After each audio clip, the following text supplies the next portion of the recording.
Ananda, and today concept is about the, knowing the factors influencing optimization.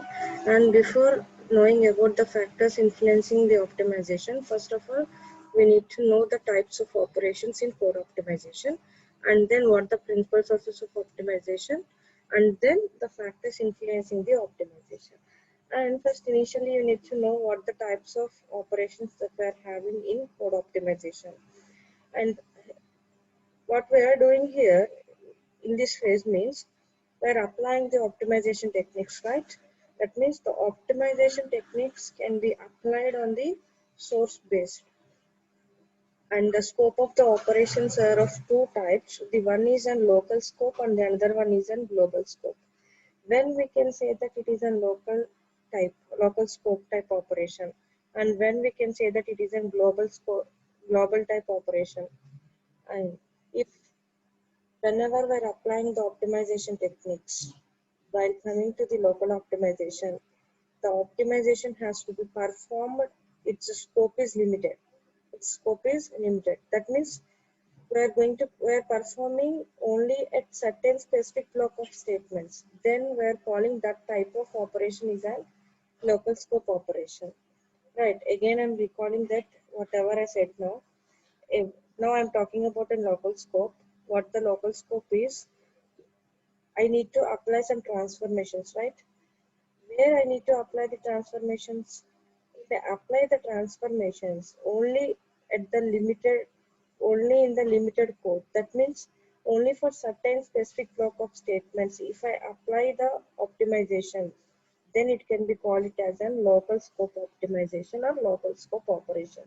And what the examples of this local scope optimization or operation means: common sub-expression elimination and using registers for temporary results, and replacing the multiplication and division by shift and add operations. These are all comes under the examples of local scope operation. And we're having the second type of an operation, that is a global scope. Once all of you note down this, uh, if the concept is about the scope of operation, we need to know the two types of scopes. What are those means? Local scope and global scope. Make a note of these. Local scope and global scope. When we are performing this local scope means only for the scope is limited scope. It is unlimited, and only we are performing this for certain specific block of statements. And what is about global scope?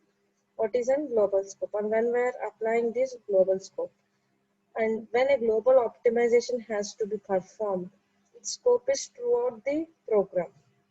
And when comparing this to the local, its scope is only limited, but here at the global, its scope is throughout the program.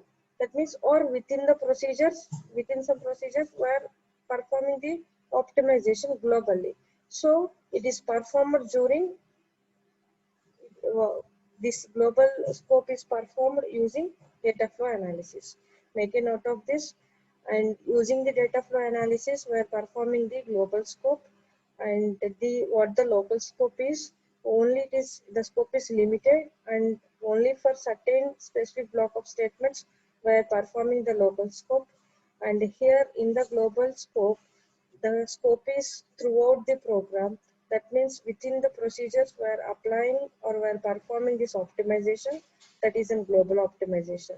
And by using the data flow analysis, we are performing the global scope operations. Right? Is it clear now?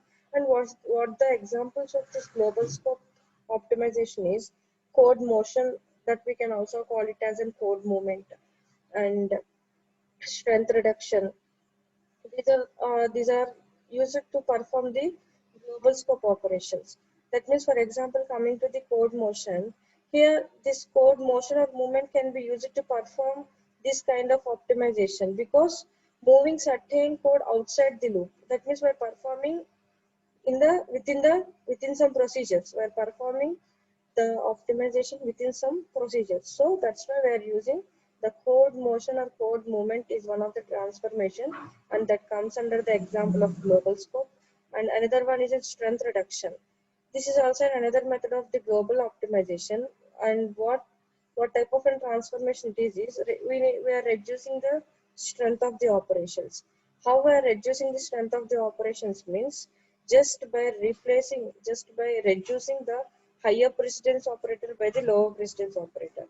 And in other words, how we can define this means we can replace multiplication by addition or division by subtraction operations. Is it clear now? And initially we need to, when we are going to learn about the types of transformations and the techniques that we are going to implement in code optimization, before that we need to know what the scope of operations is. And with this concept, I think you all understand the scope of operation. Finally, we are having two types of scopes. One is a local scope and another one is a global scope. And along with this operations like in local optimization, the global optimization, along with this, I am going to discuss about the local optimization, loop optimization, and also making you to understand how to apply the global optimization using data flow analysis. These concepts will be covered in further and further classes.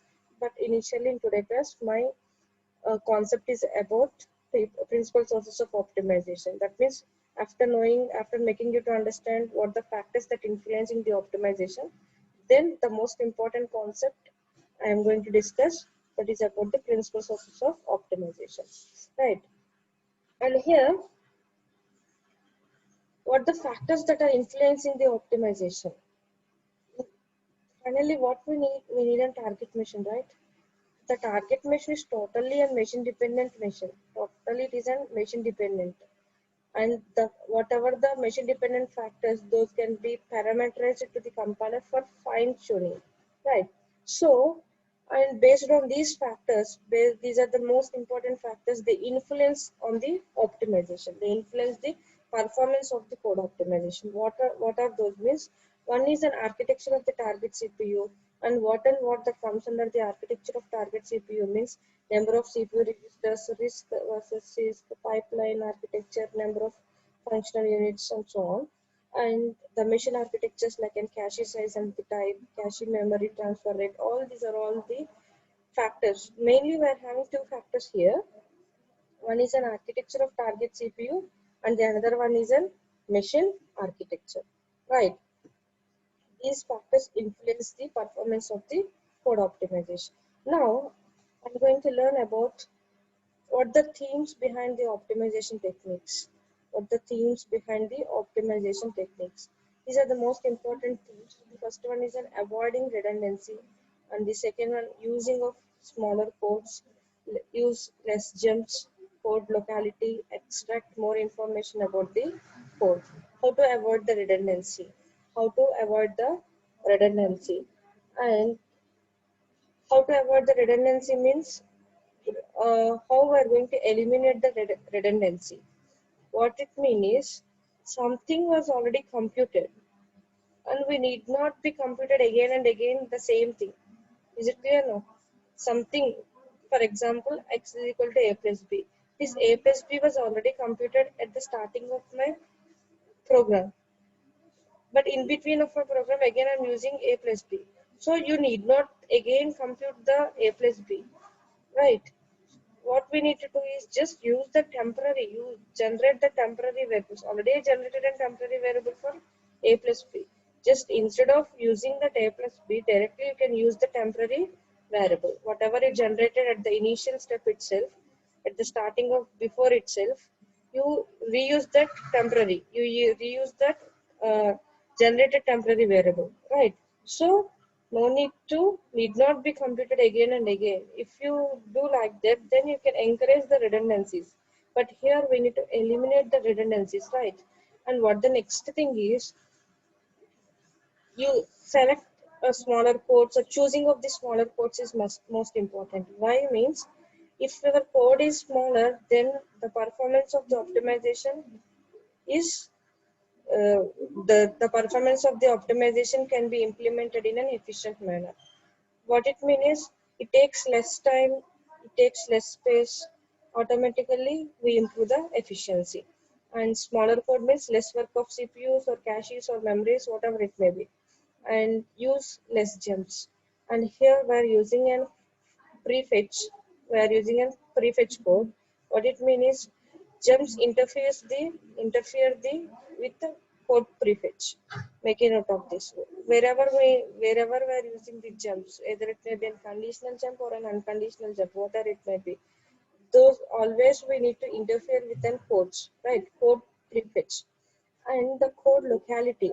What the meaning of this code locality is, we need to execute the code, right? The codes executed closest together in time, and time along with generated closer together in memory. So automatically we can increase the locality of the references. And what the next thing is, extract more information about the code. And if you extract more information, then automatically you can generate the better code. That's the thing. These are the themes behind the optimization techniques. And here we need to know what the types of redundancy eliminations we are having. And I already explained how to avoid the redundancy. And here also I'm having the same concept, that redundancy elimination, that is determining that two computations are equivalent and eliminating one, as already explained that. And here, what the several types of redundancy eliminations are. One is in value numbering, the second is in common sub-expression elimination, the third is in constant copy propagation, and the next one is in partial redundancy elimination. And these are the several types of redundancy eliminations. We can, if we are having such type of a code, then automatically you can eliminate that redundancy just by giving a name like in value numbering redundancy elimination. What it means is, it associates with symbolic values, right? It associates with symbolic values. That means the associating with the symbolic values to computations and identifies the expressions that have the same value. Then such type of codes can be called it as an, or such type of expressions can be called it as an value numbering redundancy. And the next one is an common sub-expression elimination.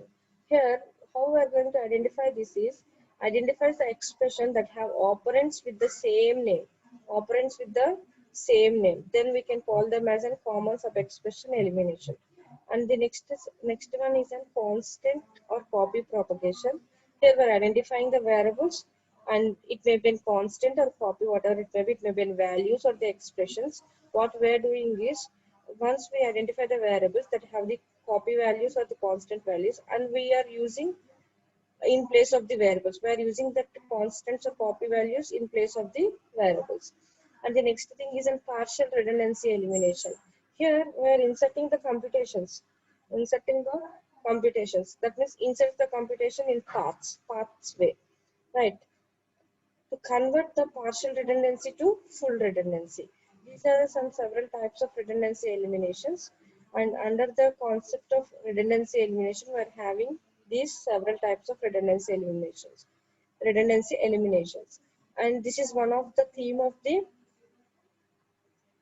behind the optimization techniques, right? And here now entering into the most important concept, that is about optimizing the transformations. And to know what all these are the transformations, right? Compile time evaluation, common sub expression elimination, code motion, strength reduction, dead code elimination, copy propagation, loop optimization. These induction variables are strength reductions under the loop optimization, local optimization, people optimization. These are all the transformations, right? All these can be called as an transformations, optimizing transformations. And here we're having a concept like in principal sources of optimization. Principal sources of optimization. Under the principal sources of optimization, we are going to learn each and every transformation one by one. And initially, we need to know, here the optimization can be done locally or globally, because we know the scope of operations. Two types of operations like an local and the global, right? So if the transformation is applied on the same basic block, then we can call that kind of transformation is an local. Why? Because there the kind of transformation is done in a locally. So we call it as a local operation, a local transformation. Otherwise the transformation is done globally.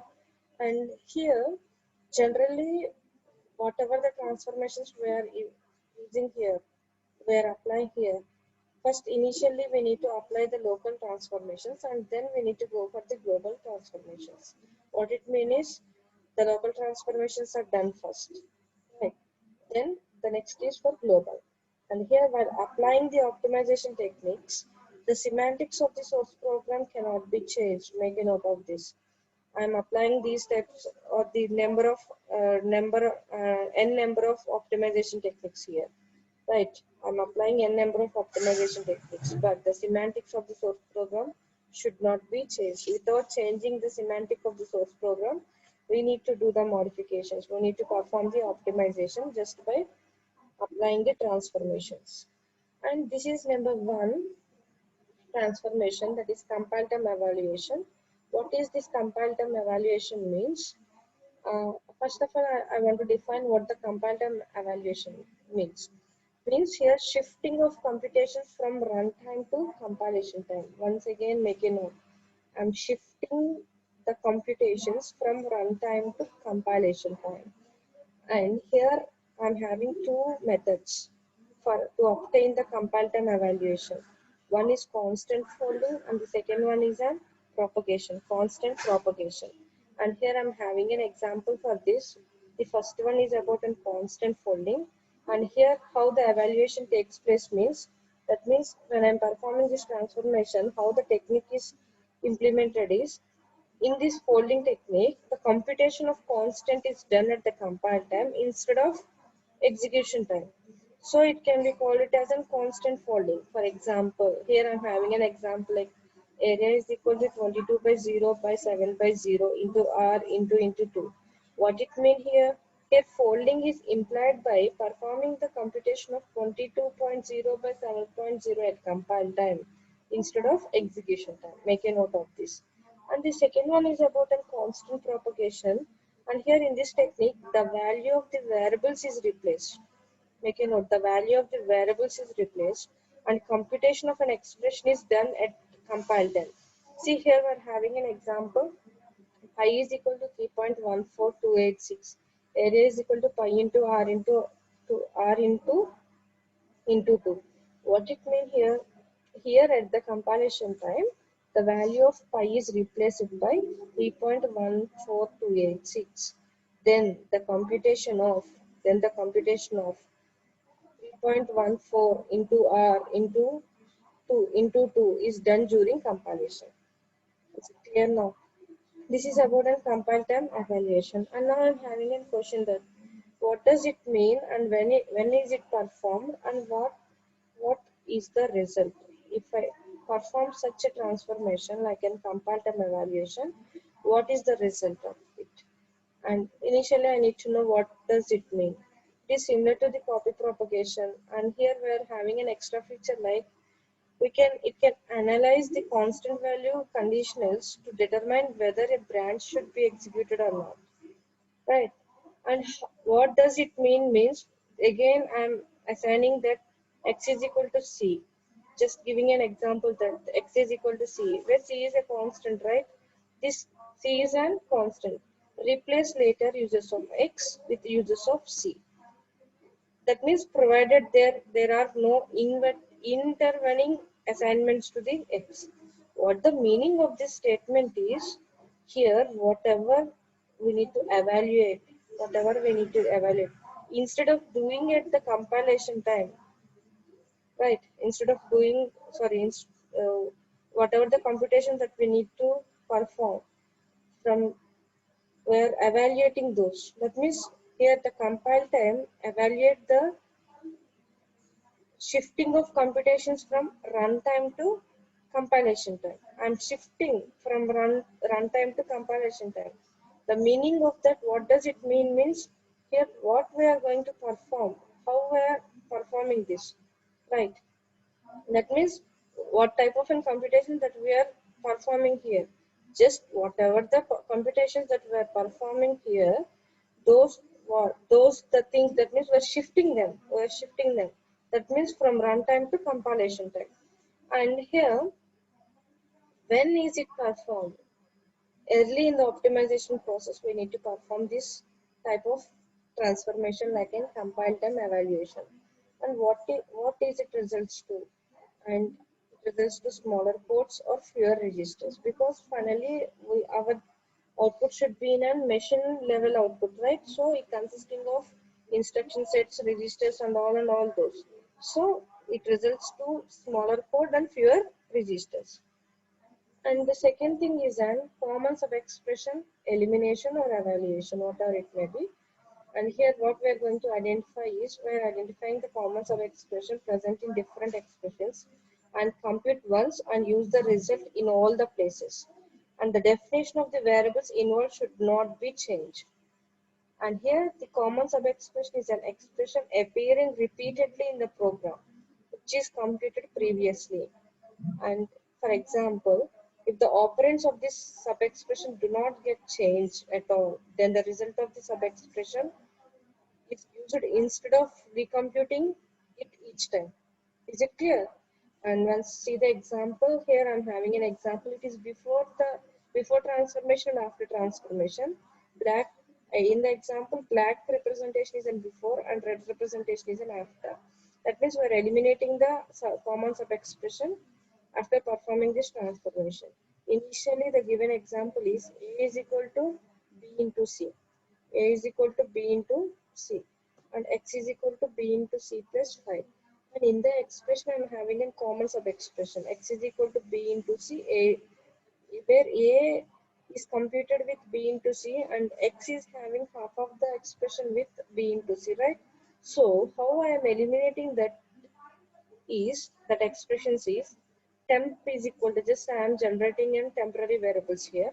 Temp is equal to B into C, where A is equal to temp and X is equal to already B into C was stored with the temporary variable temp, right? So temp plus 5. Is it clear now how to eliminate the sub-expressions here? Here the common sub-expression is B into C is a common sub-expression in the expression X is equal to B into C plus 5. Is it clear? And here the common sub-expression elimination can be done locally. How it is performed locally? That means it is local common sub-expression elimination. And once see here it is performed within the blocks, basic blocks. And here we're having an algorithm, where the algorithm consisting of three steps, mainly three steps. One, we need to traverse the basic block. BB is nothing but a basic block from top to bottom. And the second is we need to maintain the table of expressions evaluated so far. And then we need to modify the applicable instructions as you go. Right, these are the three steps we need to follow when we are implementing the common sub-expression elimination in a local manner. That is in a local operation. Locally, we are calling it as a locally. See here, the box representation can be called as it is a basic block. It is before transformation. It is before local transformation and this is after local transformation. X is equal to A plus B, Y is equal to A plus B. What the common expression we are having? A plus B, A plus B.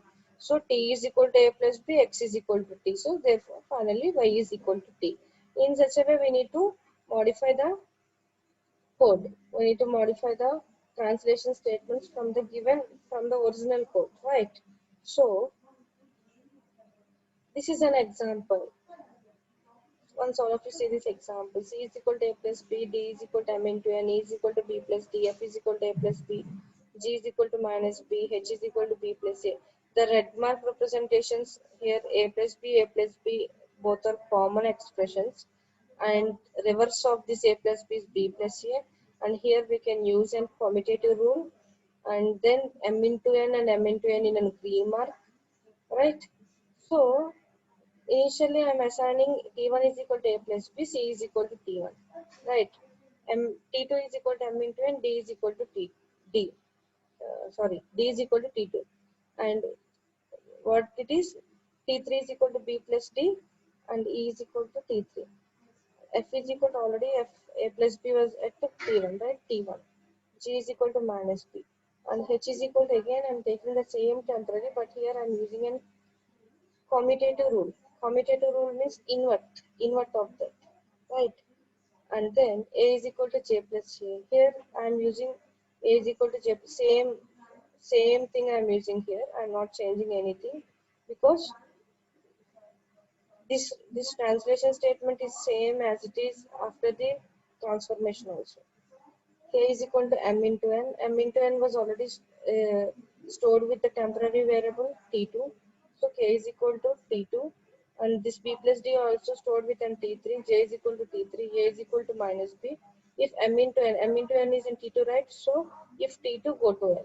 And this is the way of eliminating the common sub expression. See, instead of giving a new temporary variable to this a plus b again for the m into n, instead of doing all these, I am eliminating those. I'm eliminating those.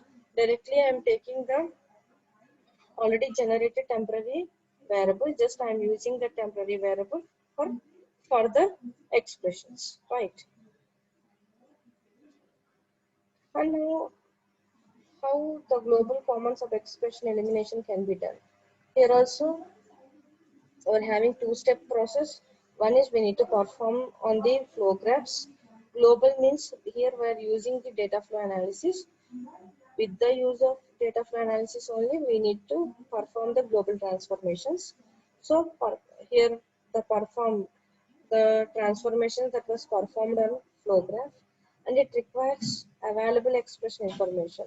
What that information means, in addition to finding what the expressions are available at the endpoints of basic blocks, what we need to know is we need to know where each of those expressions was most recently evaluated, right? So which block and which position and within that block, these are the things we need to know, in which block it is and which position it is having, and is it within that block or not, right? These are the things we need to require. This is the example for that. X is equal to a plus b is in block 1, a is equal to b is in block 2, and z is equal to a plus b plus 10 is in block 4. 3 does not have any expressions. See here, a is equal to b is an assignment. Either a is equal to b or b is equal to a, right? X is equal to a plus b and z is equal to a plus b plus 10. And this is a way of writing a flow graph, data flow graph in common sub-expression evaluation. And what it means is a plus b is not a common sub-expression in 1 and 4. Make it clear. Make it clear. Why? Because if I use an instead of a with an b or instead of b with an a, because in the two I am having the assignment operator a is equal to b, right? It may be in b is equal to a also. So if I use like that, then I'm not having any common sub expressions in 1 and 4. So this is the way of eliminating the common sub expressions in the for the given examples. And the next thing is about a chord motion. This chord motion can also be called as an chord moment. And here we are having two main objectives when we are implementing this type of transformations. What the meaning of this chord motion or chord moment is, moving the code from one part of the program to the other without modifying the algorithm.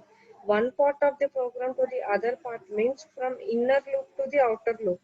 Moving, moving or motion, movement, we are calling it as a movement. What it means is moving the inner loop code to the outer loop code, right? Inside the loop code to the outside the loop. Just we are moving the code from in to out, right? And here, what are the main most important objectives in code motion is reduce the size of the program. That is, to reduce the size of the code, automatically you can obtain the space complexity, right? And the second thing is reduce the frequency of execution of code. And what it means is we need to obtain the time complexity here. To obtain the time complexity, what we need to reduce? We need to reduce the frequency of execution of code. And these are the two most important objectives here. For the first objective, here we're having an example. The code hoisting with if a of a less than b, then z is equal to x into 2, else y is equal to x into 2 plus 10. What it means is here we done the transformation. The name of the transformation is a code space reduction transformation in a code moment. Here we are moving the inside code to the outside code. That means z is equal to x into 2 is in the inside loop. We write after transformation that becomes that that is generated at the outside of the loop. That means there itself we perform the transformation like a movement, code motion, and x is equal x into 2 is assigned with the variable temp, right? So before it was an inside, before it was an inside code, then after transformation becomes an outside code, right? Is it clear now? Code motion or code movement. This is the second objective, that is execution frequency reduction. And we're not changing, we're not moving the code inside the loop to the outside the loop. Same as it is how the original code is there. That means before transformation, how the code looks like. Then the after transformation also the code looks like that. But here we are using the temporary variables. Here we are using the temporary variables like this. If a less than b, then z is equal to x into 2. Instead of z, I am using after transformation temp is equal to x into 2 and z is equal to temp. Else y is equal to temp, and what the temp is x into 2, right? So g is equal to temp, and that means here we are we are executing this for frequency reduction. We are reducing the frequency, right? That means reduce the execution frequency of partial available expressions. What it means is expressions available at least in one path. Then we need to reduce that. Then we need to reduce that. That's the difference between the two objectives. Objective number one is code space reduction, and objective number two is execution frequency reduction. Right. And here code motion. In this code motion, move expressions out of a loop if the evaluation does not change inside the loop. For example, while I less than max minus 2. Before transformation, it is inside the loop. Then after transformation, just we assign and the max minus 2 is assigned to an temporary variable, right? It was generated with a temporary variable. Now what it becomes, initially it is an inside loop, then after transformation it becomes out of the loop, right? So this is a code moment. And here we're having two types of code moments, safety code moment and unsafety code moment. When we can call it as a safety code moment means, for example, when we are performing the transformations globally, there itself we need to know, we need to use the data flow analysis, right? So when we are implementing with an data flow analysis, when we are using a data flow analysis for implementing the global optimization, there itself we need to use some basic blocks. There we need to use the control flow analysis and then to data flow analysis, and then we need to apply the transformations, right? So the movement of an expression, for example, E from a basic block Bi to another block Bj. If I want to move the expression E from Bi to Bj, is safe. When it is safe, if it does not introduce any new occurrences, if it does not introduce any new occurrences of V along any path, then only it becomes unsafe, right? But here, the example is an unsafe code movement. The example is an unsafe code movement.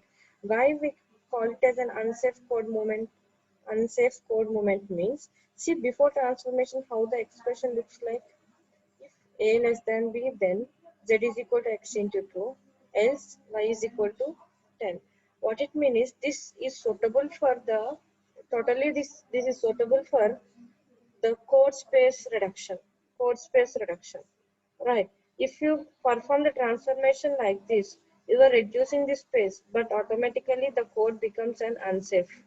Automatically the code becomes an unsafe code movement.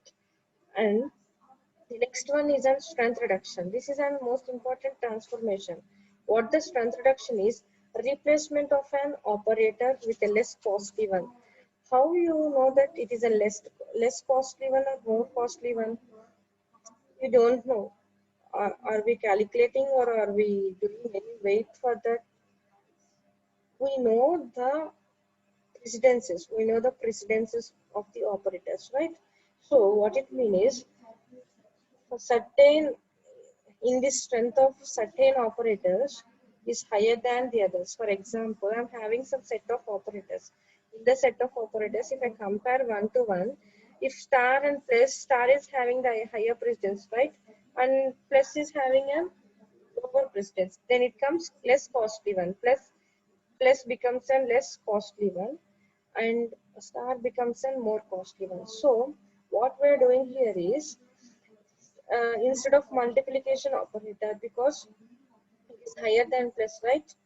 And by using this technique like in strength reduction, the highest strength operator can be replaced by the lowest strength operator.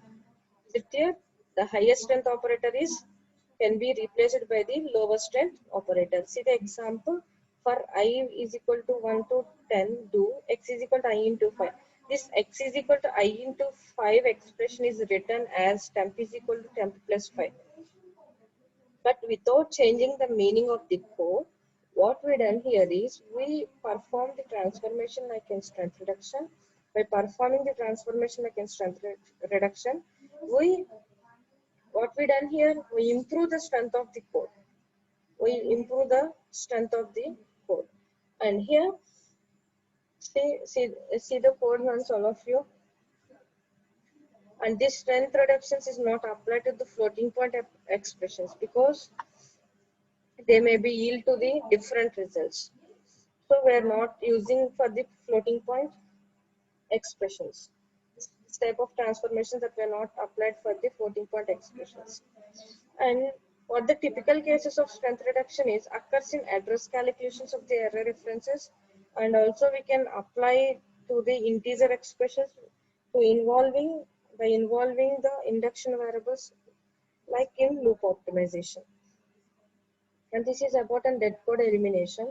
First, to know how the transformation takes place with this dead code elimination, first of all, we need to know what the live variable and what the dead variable. What the live variable and what the dead variable. For example, when a variable is said to be live in a program, when a variable is said to be live in a program, if the value contained into it is used subsequently, then we can say that it is a live variable, or otherwise it isn't dead, right? What it means is dead at a point in a program. If the values contained into it is never been used, then those can be called as an dead variables. If the values contained into it is used, then it can be called it as an live variable, right? Never been used and used. Just there is a difference between the lines. If it never been used, then it can be called it as a dead variable. If it is used, then it can be called it as a live variable, right? Now you get what the live variable and what the dead variable is. And here the code containing such a variables supposed to be in dead code means, and here how an optimization can be performed by eliminating such a dead code. Just seeing an example. See for I is equal to j, I is equal to j, x is equal to I plus 10. Here I am having the example like this. In the example, the optimization can be performed by eliminating the assignment statement I is equal to j, because this assignment statement is called as dead statement. It's called as an dead statement. So we can perform the transformations for the dead code elimination like this.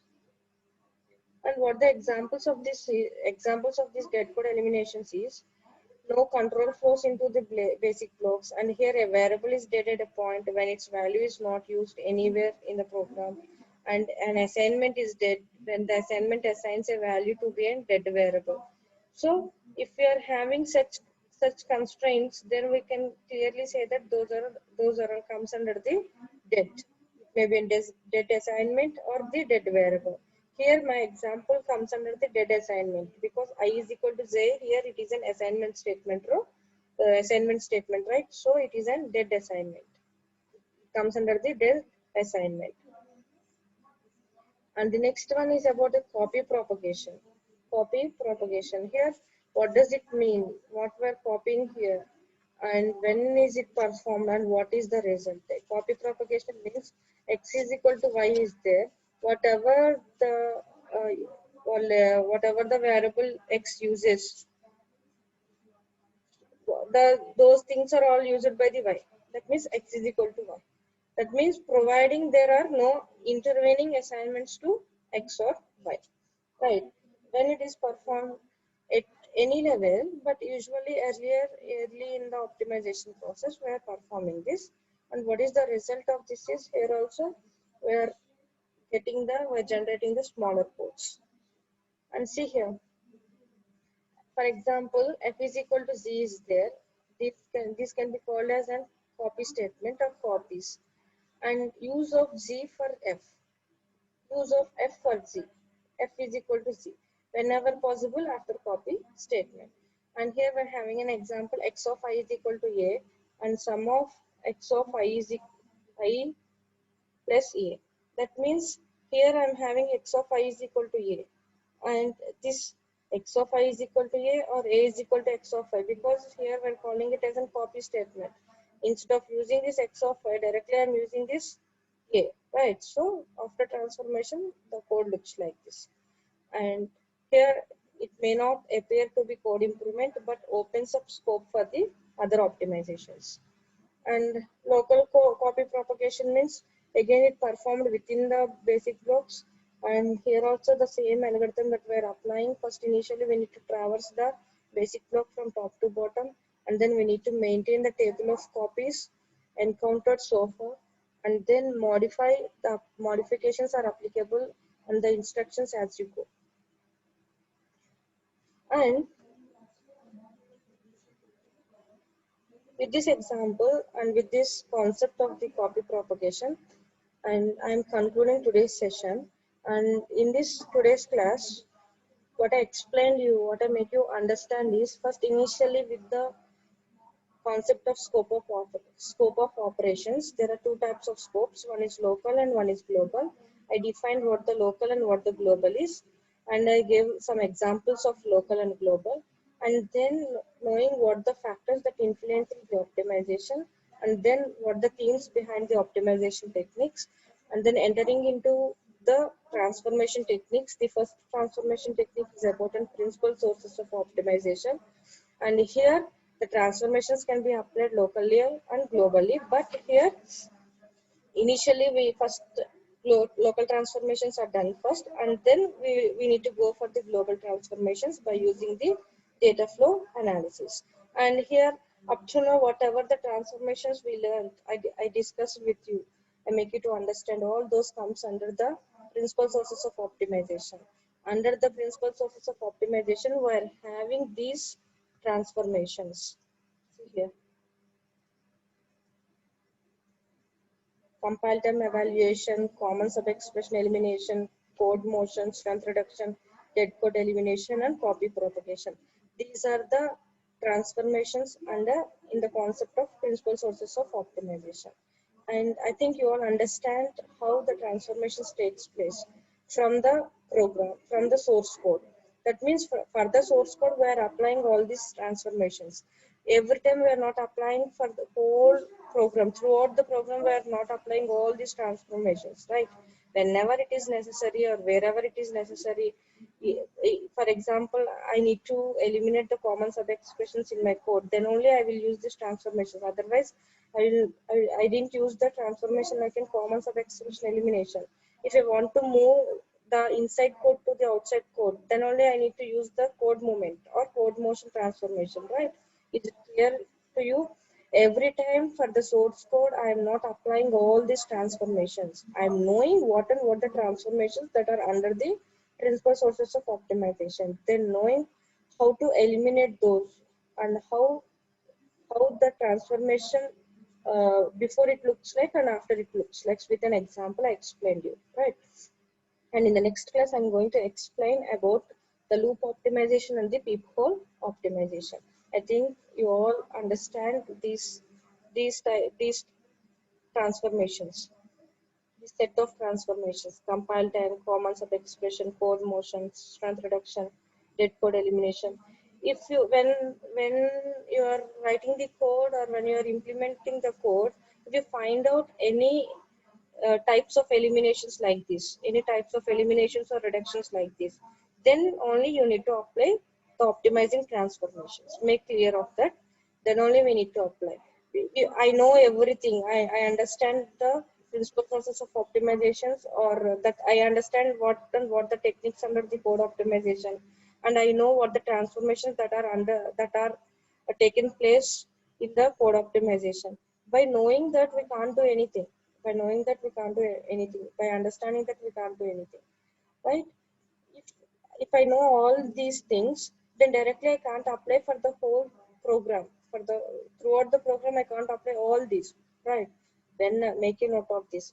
Whenever my source code is having such a problem or such an elimination part, that means I need to eliminate this, I need to eliminate that, or I need to reduce this. Then only I will, at the phase of the code optimization only, I need to use these transformation techniques, right? I know what the optimization transformations are. When I am implementing the phase of syntax analyzers, at that place, is it possible to uh, apply all these transformations, and is it possible to optimize the code? No, because there itself what the task is, and what the role of that syntax analyzer is, and what the internal functionality of the syntax analyzer is, that that thing, whatever whatever the role for the phase, that that should be done. Other than that, we are not implementing in every phase, right? In the lexical analyzer, what we are doing with the lex tool, we are generating the stream of tokens. And in the syntax analyzer, what we are doing, by using an ACT tool, what we are doing, we are generating the parse trees. And in the semantic analysis, what we are doing, by using the tool like an type checking tools, by using the type checking tools, we are generating a modified syntax tree or parse tree. Then in the phase of intermediate code generator, by implementing the intermediate languages, what we're generating an translation statements. And here in the phase of code optimization, with these transformation techniques, what we need to do, we need to generate the modified code. We need to generate the modified same thing, whatever we generated in the intermediate code generator, that the same we're generating in an optimization, code optimization. That means here also we're generating an intermediate language with the translation statements. Here it can be called it as a modified translation statements, right? And only at the phase of optimization, by using the compiler optimizer, because compiler optimizer is a tool, it is a software tool. Here we are using that software tool. By implementing that automated software tool only, we need to perform all this. Manually we are not doing anything, right? Manually we are not performing all those. Everything was done by the code optimizers. Make clear of this, make it clear what I am saying, don't get confused. And here in this class only I explained about the principal sources of optimization topic. Under that principal sources of optimization, here we're having different transformations, and I explained each and every transformation with an example. And in the next class I'm going to discuss about loop optimization and peephole optimization.